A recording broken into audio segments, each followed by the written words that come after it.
It is a concern of every parent and every grandparent, and that is, will my children or grandchildren keep the faith once they leave the home? Today we're going to dive into ways that we can help our children stay Catholic after they go out into the world on their own. Stay tuned.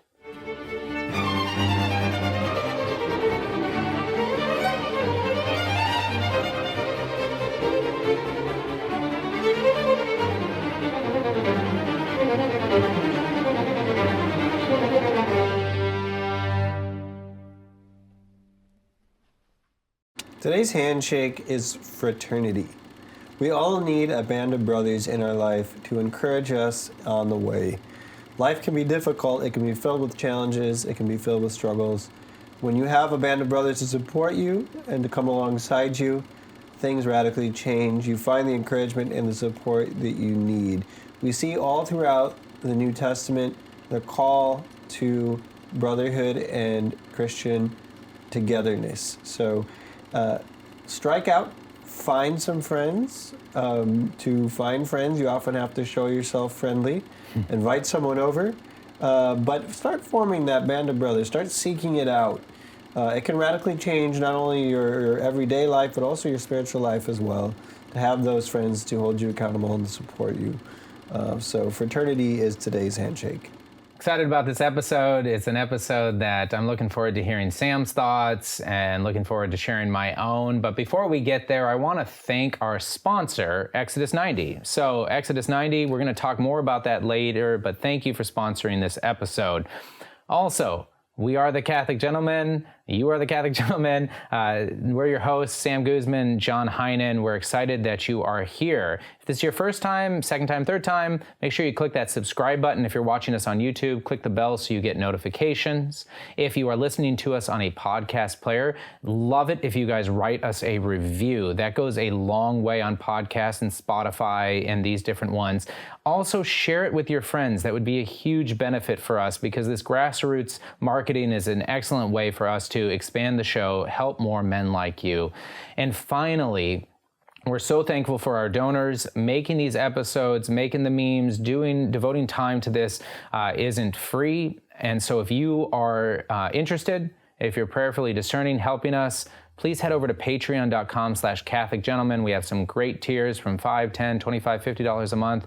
Whatever God's calling you will help us go a long way, help us and will go a long way so that we can continue to provide this for men like you. So we both have children, and it's something that's on our hearts, our prayers, our wives as well, is how do we instill the faith within them? And so I know that I pray for my children all the time. I pray for their futures. I pray for their vocations, right? And but there's still the unknowing of the future that, you know, is still uncertain as God in His providence has ordered it to be. Yes. So. Yeah. I mean, it's something that I think we all are concerned with. And of course, we want our children to embrace the faith and to continue in it. But there's, we all can think of stories of friends or family members or people we know whose children who haven't embraced the faith and then walked away from that, and that can often be very grievous to parents, and as you mentioned, even grandparents sometimes lose sleep over this. So let's talk about some ways that we can encourage our children to embrace the faith even after they leave home. Yeah, and one of the things that in talking about ways that I kind of like to just address right at the beginning is what we cannot do, right? And one of the things we will not be able to do is require our children to fall in love with Christ. We will not be able to require our children to fall in love with the Catholic Church as the authority and church that Christ created. Yes. And so that's something that, despite all our best efforts, we will not be able to force on our kids. Yes. And so we have to look at that which we can do and are within our control. Yes. So. Yeah, exactly. I think that's really important to acknowledge that we're not God. We do not have absolute control over reality.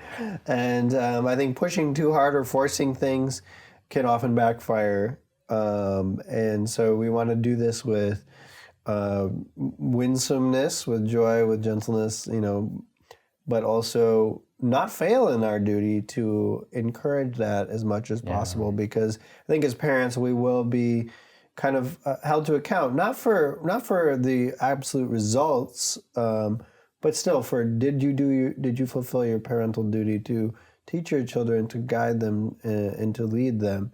And now only God can cause those seeds to bear fruit, but we need to do our part to encourage our children in the faith. Agreed. And I appreciate you mentioning that, because it's actually something that is I've struggled with, right? Is this idea of what happens if my children leave the faith?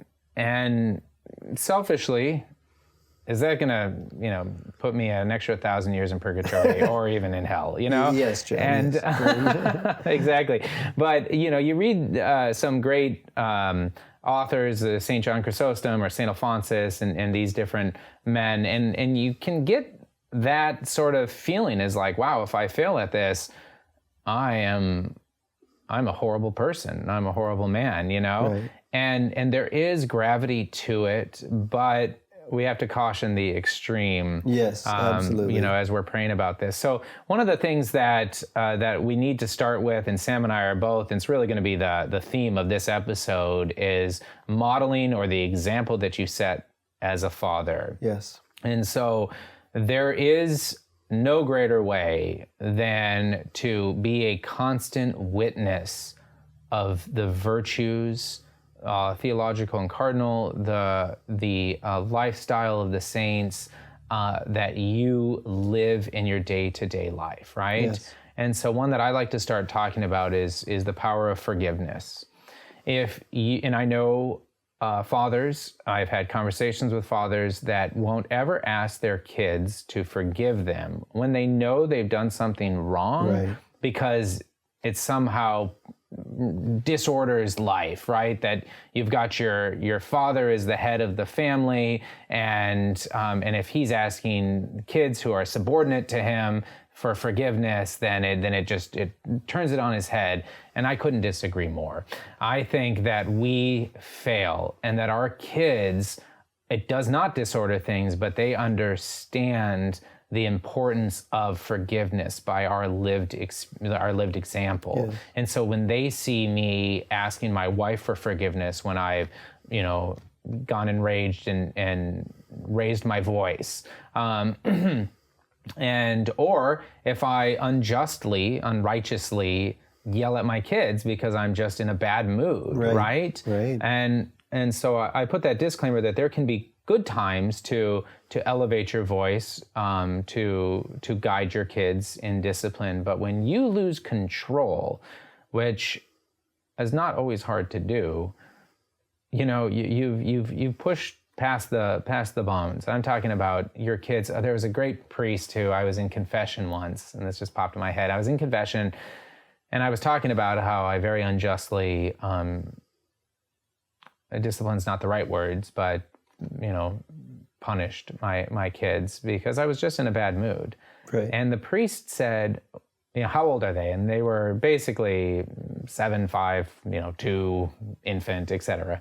And I'll never forget him saying to me, he's like, you got to remember that before the age of reason, and he was like, they're not offending God, but they're just offending you. Yes. I was like, oh, so true. So I like to just talk about and start out by talking about the power of forgiveness and that example that we can set for our children. Yes.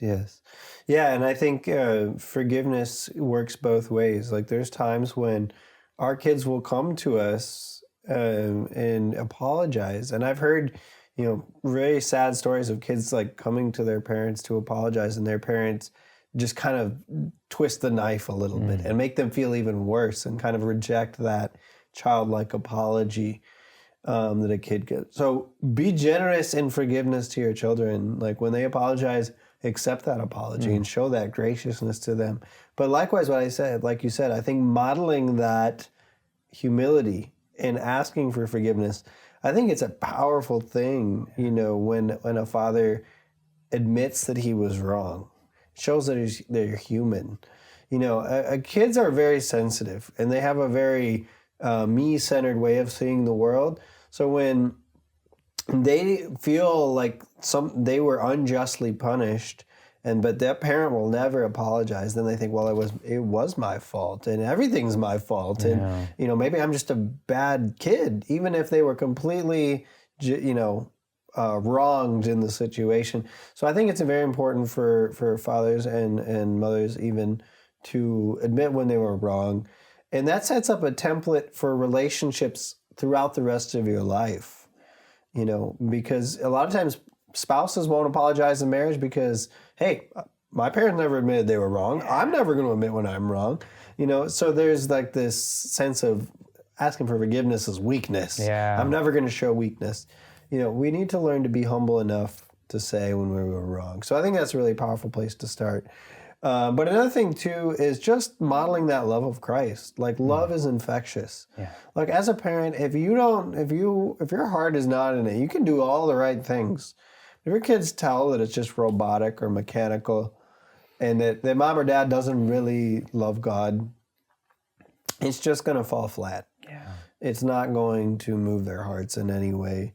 So I think that it starts with that kind of modeling of love for Christ. That's right. Tell your kids every day that you love them. I am a big proponent of that. Also, I've spoken to other men who don't even do that. Yeah. They can't remember the last time they told their kids that they love them, right? And this gets on an issue of resentment.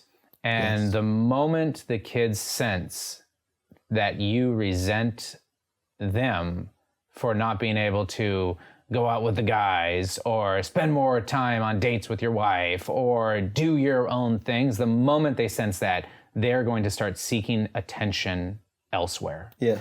And when that divide starts happening, it is your obligation to do what you can to repair that damage. Because as I've heard multiple different things, kids spell love T-I-M-E, or, attention is the currency of love. And it's so true that our kids are desperately in need of our love and our example, but we cannot give what we do not have. So if you are not working on yourself and uniting yourself to the love of Christ, right, that which has been received, right, our lives, our very being, the sacraments, etc., that we merit nothing to receive, that this grace that's constantly there that we just have to attune ourselves to. If our kids don't experience that and we allow ourselves to, in a way, be Gnostic, that we're going to do it ourselves and we're going to manhandle and structure like this, I promise you it's not going to win your kids to the faith. That's right. Yeah, I think some fathers, probably because they've been wounded themselves at some point, are very cold and distant with their kids, and I think that psychologists talk about the importance of attachment. And attachment styles can set up a template for your entire life, really. That tight attachment with your parents, research has shown that if you are strongly attached to your parents, you are much more resilient to stress, to trauma, to things like that. You bounce back so much faster. Why? Because you're loved. You're cared about. You know that you matter. But on the other hand, if that attachment is weak, which is rampant in our culture, by the way. You're filled with anxiety. Depression is right around the corner. You live in a state of fear and survival. Like you said, you start seeking that attention in all the wrong places. And that's different for boys and girls. But the point is, you're gonna try to find that love and acceptance somewhere.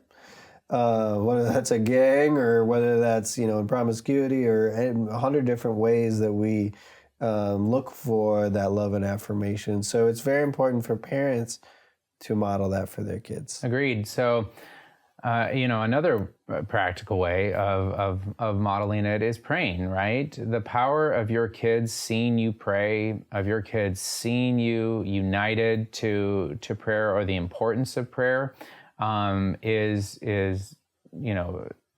beyond incalculable. Like we can't understand the full worth of that, is that our kids seeing that we make it a part of our lives and a routine in our lives.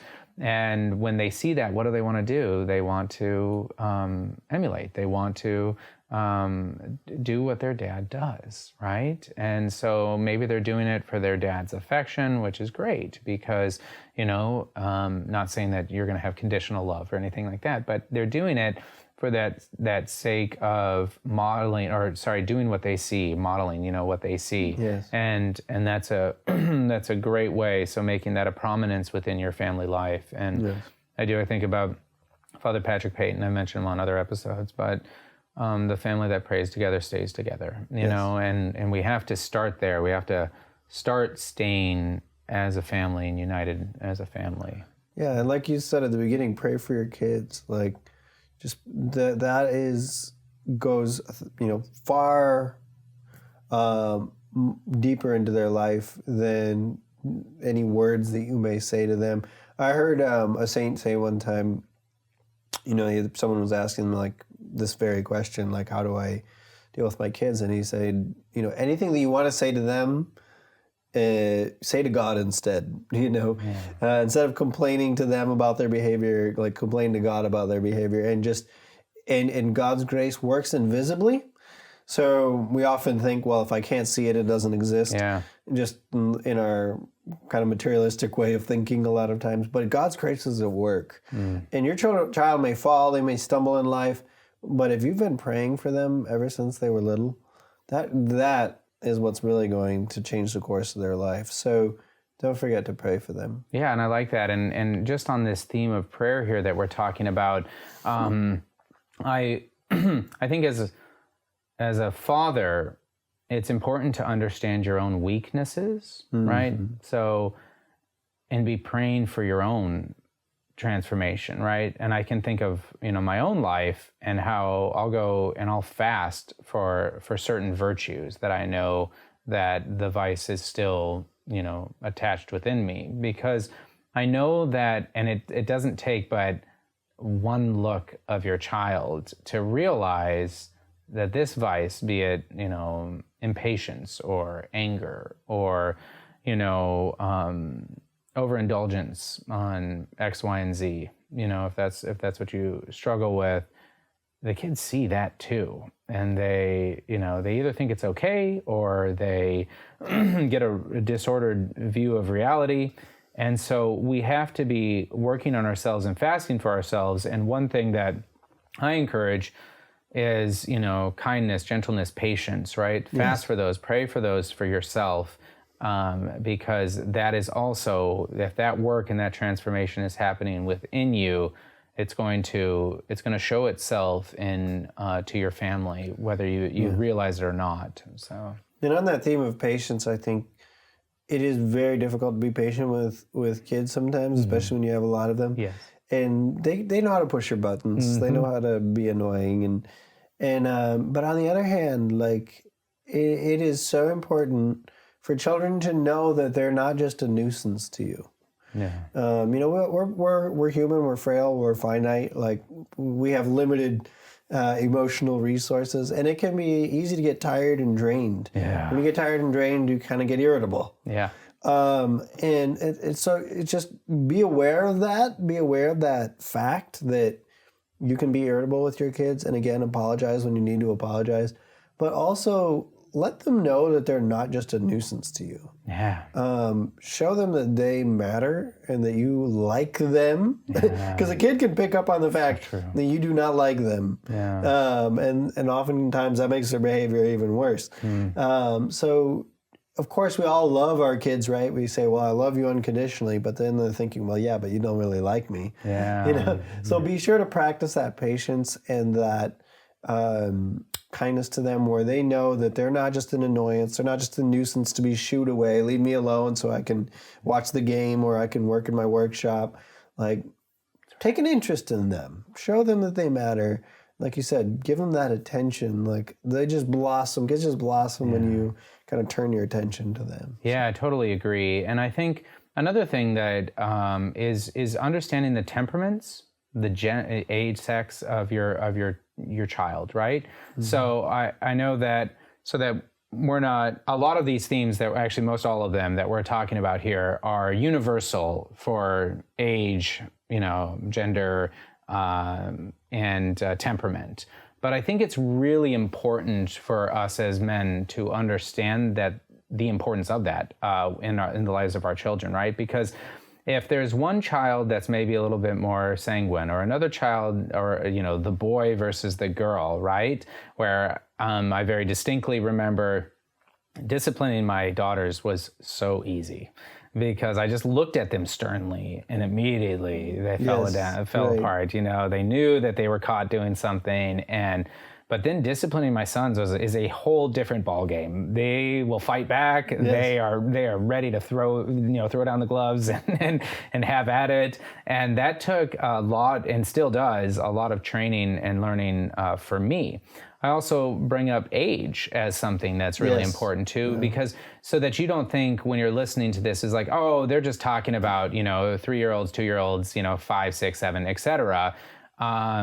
It does start young, and the earlier you start, but all of these hold strong for the 14, 15, 16-year-old. If you're just new to this and you're understanding that, my 16-year-old is staring at her phone, she is more attached to her friends, and she has sought it elsewhere, obviously all the things that we're talking about: praying, fasting, forgiving, being available to her or him when they are ready, wanting to spend time with them. Plan a date and put it on their calendar and say, hey, 16-year-old son, I really just want to spend a day with you. Yes. What would you like to do? And then just start working on that bond again without expecting an immediate return or a reward, right? The souls and the lives of our children are something that we work through for our entire life. It's not something that, okay, after the 5th time you've met with your son for a day and you've taken him on a camping trip, or you've gone and watched a NASCAR race or a football game or something like that together, that he should fawn and fall at your all your wisdom and all your thoughts and things like that. Right. It's not going to happen, and many times it takes years. And I think about stories and situations in my own life of a daughter who maybe had a child out of wedlock or something, and the damage that's caused within parents, within very traditional and devout and wonderful Catholic families, and how to repair that damage, takes time. It takes a lot of time, takes a lot of patience, takes a lot of love, takes a lot of forgiveness. It's messy a lot of times. Exactly. Yeah, I think it's so important and to realize that, don't be consumed by the fact that, I failed, or maybe I should have done this better and things would be different. Every day is a new day. Every day you can repair that relationship. I think even of the prodigal son, that parable, and chances are it was just a parable, and we don't know if that actually happened, but it was probably just a parable. But the point being, that father in that story was kind of the ideal father. Yeah.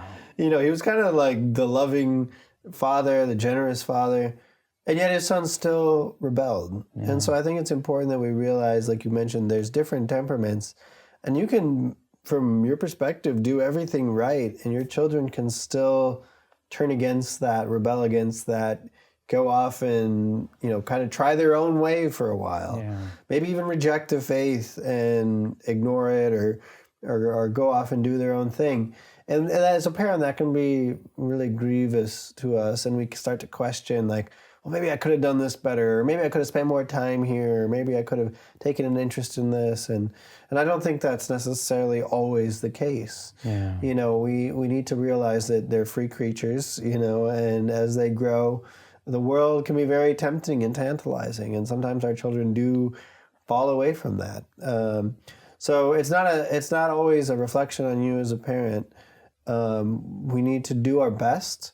Be a good enough parent. That's one thing we talk about in family counseling and stuff, because this is an anxiety a lot of parents have. Is is it my fault?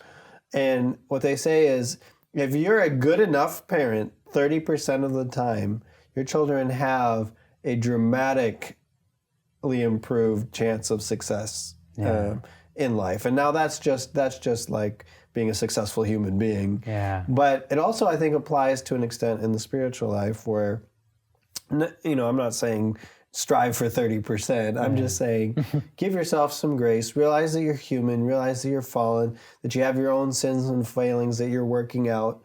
And it can be very humbling as a parent to recognize your weakness and your failures, but also entrust your children to God.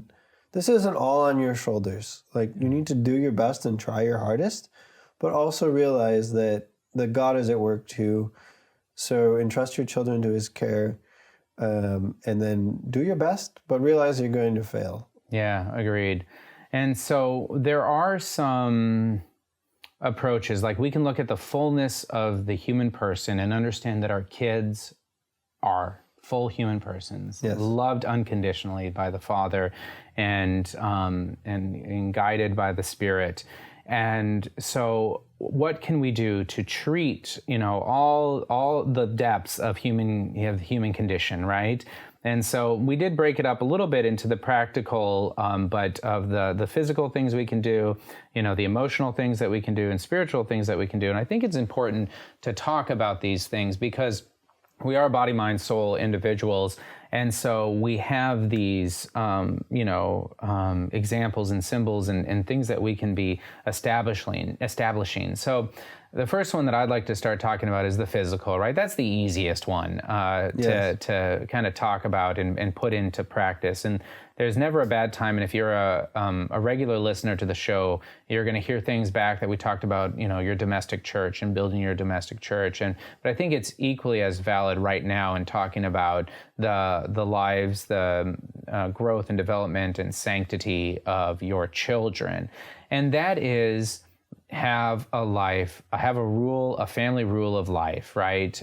Where you guys are going to pray together on a regular basis, on a daily basis, right? So have a prayer in the morning. Understand where your kids are, right? So all those things that we were just talking about have equal merit right now. So, if you are waking up in the morning and you are an individual that has a 1-year-old, 2-year-old, and 3-year-old, probably trying to sit them down and pray a rosary first thing in the morning is not a great idea. I tried it, believe me, it doesn't work. Yeah.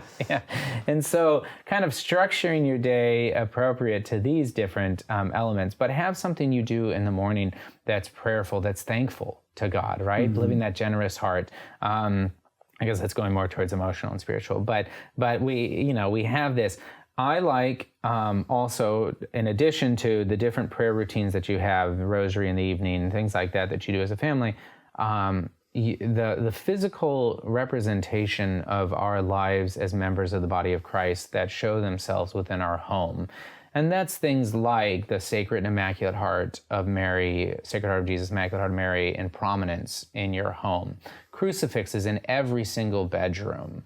These little things can go a long way of kind of building the life. However, these things by themselves, without love, right, is a gong clashing. It is something. If it's just strictly legalism, if it's if I do this, then my kids will all be Catholic sort of mentality, you're missing the fullness of the human person. So right. I think one thing that's important in all of life, but in this area as well, is not mistaking the raft for the shore that you're trying to get to. Don't confuse the vehicle for the end in itself. And I think if we say, having family prayers, that's the goal of life, or having Catholic decorations in my house, that's the goal. That's what it means to be Catholic. No, the goal is the love of God, and that's that. Love the Lord your God with all your heart, mind, soul, and strength, and love your neighbor as yourself. That's the goal. Yeah. All of these things that we're talking about are means to that end. But yes, absolutely, having a Catholic atmosphere in your home is really powerful. It's a feeling that's created more than a cognitive state. So if someone walks in your home, can they tell that you're Catholic? That's just kind of a simple test. Yeah. Is there a big giant 70-inch TV and NFL paraphernalia all over the walls? Or do you have a home altar, with the crucifix and candles? It doesn't have to be complicated. have a home altar in your home where you gather for morning and evening prayers or something. We have like a little mini family liturgy we do before bed that we light a bunch of candles, shut the lights off. And then we say a few prayers, Our Father, St. Michael the Archangel prayer, Angel of God, my guardian dear. Yeah. And we sing the Salve Regina. Like we invoke our patron saints. And it's just like a little short 5-minute liturgy that we do.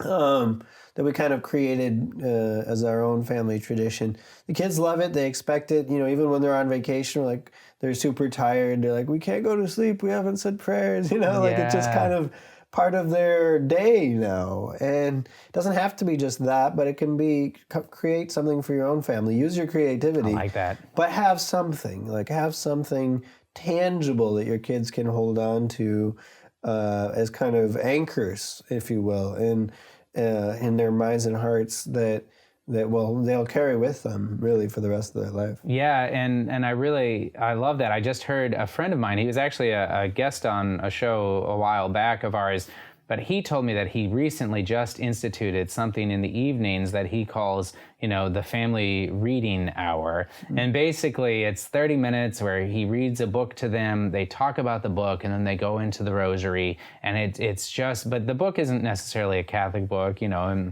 but it's a good book, and often with little kids and any age kids, actually, it doesn't matter, 16, 17, 18, fictional stories are often going to be easier to read and to get involved in. But now his kids have grown to love and expect that time in a very short period of time, like in a couple months. Now it's like, yay, it's the family reading hour, and he's got a clever name that he associated with it, using that creativity. I really liked what you said. Mm-hmm. So we're talking about the physical here, and we've got an amazing sponsor on our episode that is more than the physical. So we'd like to spend just a moment and talk about Exodus 90 and who they are and what they are.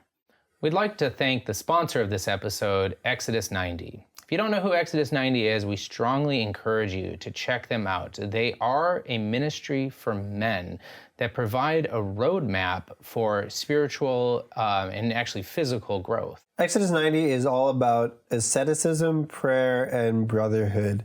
Now, those three pillars really form the basis of the program, but it's 90 days of spiritual exercises, readings, getting together with your brothers in your fraternity that you choose.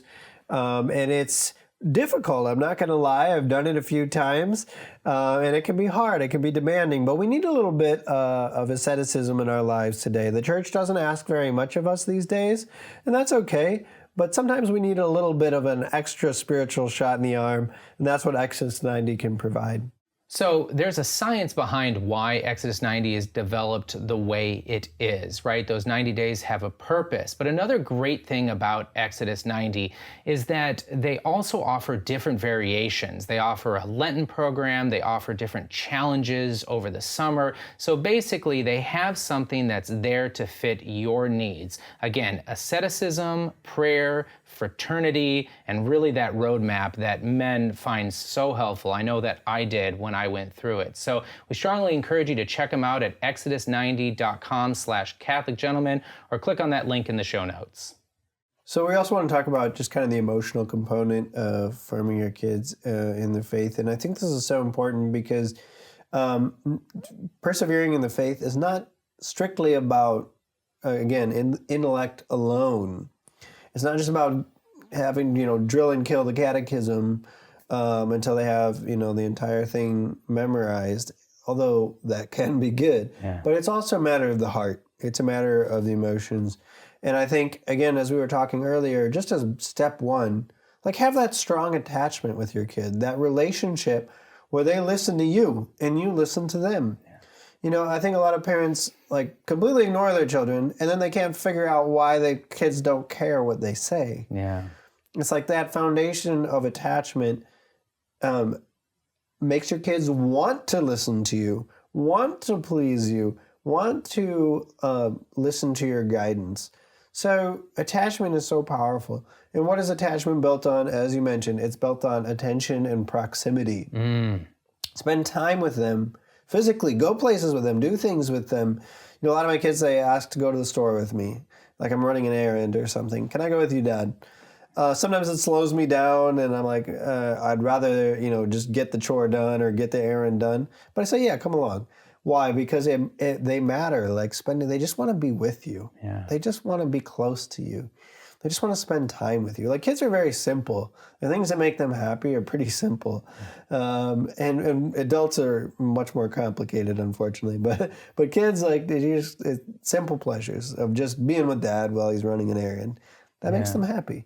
So spend that time with them, and that actually lays the foundation. Don't use it in a utilitarian sense. Well, I want to get my kids to listen to me, so I'm going to foster a dad. No, like for their own sake, like they matter. But beyond that, like it does encourage them to listen to you when you talk about matters of faith. So that emotional component is so important.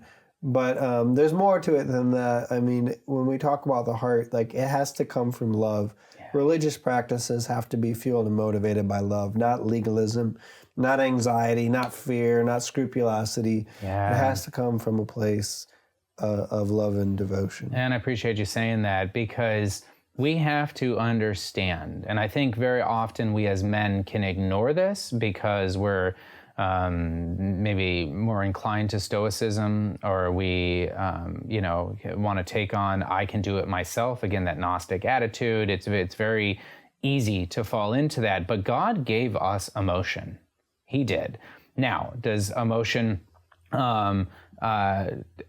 is secondary to the intellect and the will? Yes, but not something that we ignore or an enemy to the intellect or the will. That's not it at all. That emotions are something we experience, and God can actually speak through emotions. And if we don't understand that, if we don't understand listening to somebody who is grieving, or somebody who is struggling, or somebody who is suffering, if we don't understand the importance of appreciating and affirming them in these moments, right, we are failing at that connectivity that God is calling us to, because He gave us these things, and we have to experience these things ourselves and give us that permission in many cases as men who have just basically put together this image of a man, that they have, this ideal of a man that they have to live up to, as a man who never cries, a man who never shows too much affection to his, children and stuff like that. All of these, random things that we put up because of how we were developed or grow, or the example that maybe our father set for us. We have to remove that. But I really want our listeners to reflect on the fact that God indeed gave us emotion, and that emotion can tell a lot about individuals, be it feminine or masculine emotions, and how they show themselves. And it's important for us to appreciate that, allow that to happen within our kids. I often when my boys, great example, are just enraged and they're allowing something, like we talk about, like this angry hippo, or this wild stallion, this emotion that's just led to run amok, and it's just, it torches everything in its path, and and leaves the dead behind it in its wake. And we work through that with them, and we're like, but what would be a better way of understanding this? Yes, I understand why you're angry. I understand why this was an injustice that you experienced, but what can we do to not allow this to control us, not allow this to overwhelm our whole being, and then we fall into sin, or we fall into a person that nobody wants to be around. So yes, yeah. I think one thing too that's important to take into account is, as we already mentioned, but your kid's developmental stage.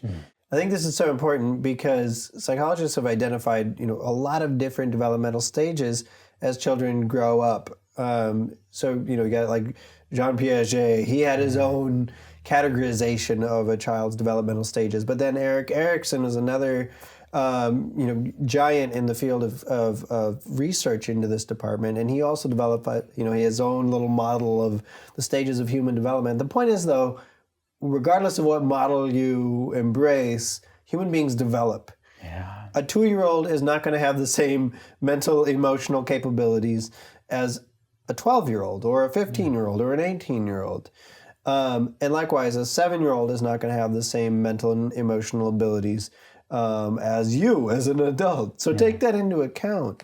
and realize that your kids are growing. They're sometimes growing up can be messy. It can be painful. Your emotions are completely out of your control. Kids, there's a saying that kids don't act, they react. Whereas adults, we sometimes reflect, we weigh options, and then we decide. The kids don't do that. They just impulsively respond. That doesn't mean they're always trying to be naughty. That doesn't mean they're always trying to be bad.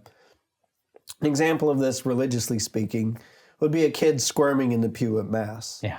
Does that mean that they're just hard-hearted sinners shaking their fist in God's face, completely cold towards the Eucharist? No, sometimes they're just squirmy. They got ants in their pants. Growing up, you're full of energy and life, and it's hard to sit still. Does that mean they're being naughty or no? But sometimes just need a little instruction. Hey, sit still, pay attention, and they just need a little encouragement. They need to be trained in that way. Does that mean they get severely punished? The hammer drops. It depends on the situation and how many times they've been doing or that or whatever. But the point is, they need to learn respect. They need to learn care and attention, yes, but also take into account their. When our kids were 3 and 4, my boys, they were boys first of all, and they were 3 and 4. Kids that age, it's extremely difficult for them to sit still. So they would be crawling on the pew and stuff like that, and they'd be standing in the kneeler, and then they'd slip off and whack their head on the pew, and then they're screaming, and you got to take them out and stuff. And were they being, evil, rebellious sinners? Of course not. They were just little kids that struggled to sit still, and we took that into account as parents. Yes, it was embarrassing, but take that into account. Now, if a 10-year-old is being disruptive at Mass, and he's, playing with papers or toys or picking on somebody in front of him or so. Okay, that's a totally different situation with a totally different disciplinary response. So you have to take into account that developmental stage and what you can actually reasonably expect from your kids. And if you really don't know, then there's lots of resources out there. There's books and things like that that kind of talk about these developmental stages and what you can reasonably expect from a kid at a different age. So. That's right. And hopefully our listeners are realizing that there's no box, right? There's no box that we can put our kids in and just say, okay, this is where they're at. This is who they are, and every 3-year-old is just like this, right? Yeah. There's certainly similarities and there's threads, but, emotionally speaking, developmentally speaking, right? It's not very linear, right? Sometimes it's messy, as you stated. And so another thing that I guess I'd like to talk about is just kind of the spiritual development of your kids. In the same way, understanding gender or sex and understanding our children's age and where they're at, I think it's really important to talk to them about how God is speaking to them, without a right or wrong answer. So that being said, when I talk to my 5-year-old and I say, what's God trying to do in this situation? And the 5-year-old quickly says, well, he wants me to get that second cookie. I understand, okay, well, let's talk about that a little bit more, right? Now it's not a discipline or, it becomes, you're wrong, that sort of stuff. But it's helping develop that example. Now, when you're talking to a 14-year-old and you say, what is God trying you to do in this situation, what could you be doing and stuff like that, then you're starting to really get let's take this to prayer, and you just kind of guide them within that sporadically, right, as it appears. And that is a really great thing, is trying to help them understand how God's will is better than their own. And he's always there lovingly to guide and to direct you and to be one with you and to help you because of his unconditional love. And so we can do that through our example, but through these opportunities that present themselves. Any parent knows they present themselves almost daily of helping their kids turn things to prayer, but really try and connect with God, really trying to connect with Our Lady, really trying to connect with Christ, and the saints and things like that, because they are fully alive. They are not, models of the past that we put into a statue form, as a reminder, but they are there ready to love, ready to care, ready to guide. And we can do that by these opportunities that present themselves and how we react and how we respond to them. Yeah. Just make it like a living reality to your family. I mean, like for one thing, the one practical example of that is in our family, um, I can lose things a lot, and my wife, is very patient with me. But I'm always losing my keys and losing my phone or losing my wallet or whatever. And so we invoke Saint Anthony a lot. My family. Yeah. And some of my kids are that way too. They're always losing stuff. And so we just say, well, pray to Saint Anthony. And I'm telling you, Saint Anthony is amazing. Like he finds stuff that like I would just never in a million years think to look in this place. But all of a sudden I just like pray to Saint Anthony and I get this impulse like I'm gonna look behind the dryer. Yeah. That's where like and I look and sure enough there it is, And so my adorable 6-year-old daughter, she's always losing stuff. And she's always praying to Saint Anthony. She's like, Saint Anthony is such a good finder. Yes, and she's the best. Yes, he is a good finder. He finds stuff so she invokes him all the time. Love it. And we've kind of like embraced Saint Anthony because he's like literally done some miraculous stuff for our family. And so just like if your kids pick up on the fact that saints are real, like they're alive, we can talk to them, we can invoke them. Like that's awesome. That's right. And like that living reality, the spiritual life isn't just something contained in a church building over here. We go once a week, right. And that's the spiritual life. And all the supernatural stuff happens in this building. And then as soon as we walk out, it's the secular world. Well, that'll kill your faith real fast. That's right. No, the whole world is kind of, the spiritual realm is interpenetrating our world, in a very real sense. So if your kids pick up on that living reality, this is real to my parents, then it's going to be real to them. Agreed. So yeah, no, I like what you're saying, and I'm just really thinking about that encouragement that we can do, right? I loved how you talked about helping them turn to the saints, because I was actually thinking about allowing them to lead a decade of the rosary or these sort of things, right? Kids really adopt that and they really appreciate that. Yeah, they love that. Yeah, and so and it helps them enter into the spiritual life of the church, right? And the spiritual life of our faith and how to make it a very lived reality, not something like you said that just happens on Sunday. So yeah, I strongly direct, or I strongly encourage our listeners to find those opportunities, which will present themselves on a regular basis if you are attuned to it, to help encourage our kids to grow in their spiritual life. Yeah, and I want to just say a quick note on a phenomenon that a lot of Catholic parents are alarmed by, and that is kind of the Neopaganism in our culture, where people are into, crystals and, energy work and all this like pseudo-pagan stuff. Tarot readings are kind of growing in popularity. Astrology is coming back. All of these things that, people are like, well, this is like not Catholic, like, oh my goodness. And all the young people are into it. And like, are my kids going to get into that too? And what I will say too is this is why it's so important for us to really have a supernatural view of reality, because people are hungry for that. I think people are turning to this stuff not because they, are just evil, wicked people. Yeah. They're hungry for the supernatural, and they've grown up in this world where it's literally Walmart and TV and cell phones and they're saying that's all there is to the world. Like, I'm sorry, I just don't believe that. And so they're turning to, some of these false spiritualities because they haven't been taught anything else. And like I said, if we're secular 6 days out of 7 on a week, or forget that, or we're only spiritual 1 hour, 1 day per week, and that's the only place miracles happen, that's the only place where we pray, or that's the only place, like, of course they're going to turn to this stuff. Yeah. Because it offers a more compelling access point to the spiritual realm, so to speak. But the point is, people are hungry for the supernatural in our world. And as Catholics, like, I fear that we succumb to a very secular mindset 90% of the time. Yeah. And we quarantine the spiritual in a very limited way. And that's not the way we should see the world, And And I would challenge us Catholics to kind of work on recovering that supernatural view of reality yourself. Yeah.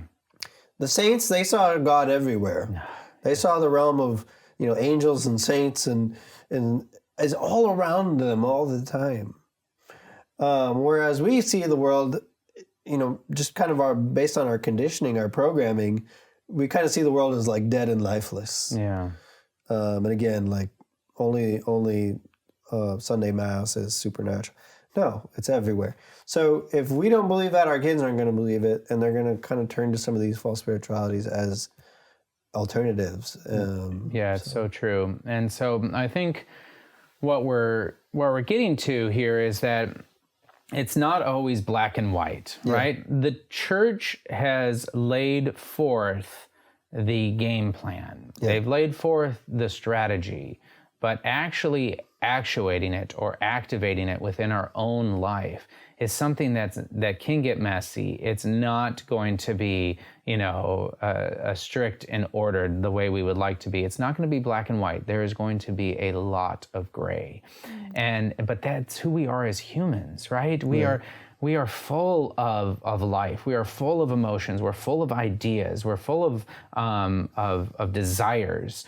And so helping guide and order those when they come up, we've got kind of the roadmap, but it's going to be different for every single person. So unfortunately, there's no silver bullet, but at the same time, fortunately, there's no silver bullet, right? Because how boring would life be if it was, it was just point A to point B for every single person. So. That's right. Yeah. Pray, pray, pray, and be the father that you want your kids to think of God as. Yeah. We're icons of the Father, and if we want our children to think of God as loving and forgiving and patient and gracious, be that kind of dad. Yeah. Because a lot of people say, God is good? Yeah, right. My dad was a jerk. That's their visceral reaction. And when we say our Father, we want our children to think of us, in a sense, as an analogy for God. Yeah. And if we, that's a high calling. It's a little scary. At the same time, give yourself some grace, but strive for that. Yeah, wonderful.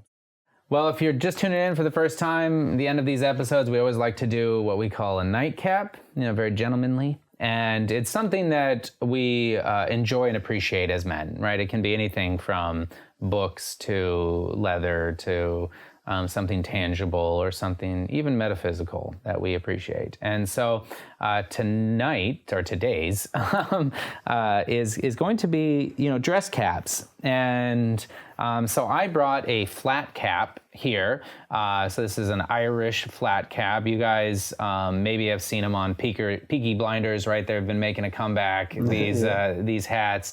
There's a long history in hats. There is a tradition in hats. They fell out of style for many, many years. We're seeing them make a comeback, so they're actually much easier to come by and to get than they were, say, 20 years ago. And you can get affordable ones. I think one of the things that men, they're like, you know what, I kind of like that, but yeah, it's a little bit different. It's a little bit against the trend. I like wearing baseball caps all the time. Do what you're comfortable with. But I think a flat cap is something that's becoming more readily acceptable than, say, a fedora or a trilby or like a bowler hat or something like that, which are all great. But so maybe this is the first one that men can enter into. One thing I will say is that the confidence of the man wearing it goes a long way, right? If you are wearing it and you're kind of sheepish or, not thinking you should be wearing it, well, first I'd say don't wear it. And then the second I would say is that you probably look better than you think you do. And anyways, it's something that I have grown to appreciate. Unfortunately, within our day is you get some handcrafted ones that cost like $800. And so this one's affordable one, like $50 or something along those lines that was made in Ireland and something that I appreciate. So. Yeah, wonderful. Yeah, wonderful. Well, excellent. Well, thanks for joining us. Thanks for being here with us on this episode. And as we always remind ourselves and our listeners, be a man, be a saint.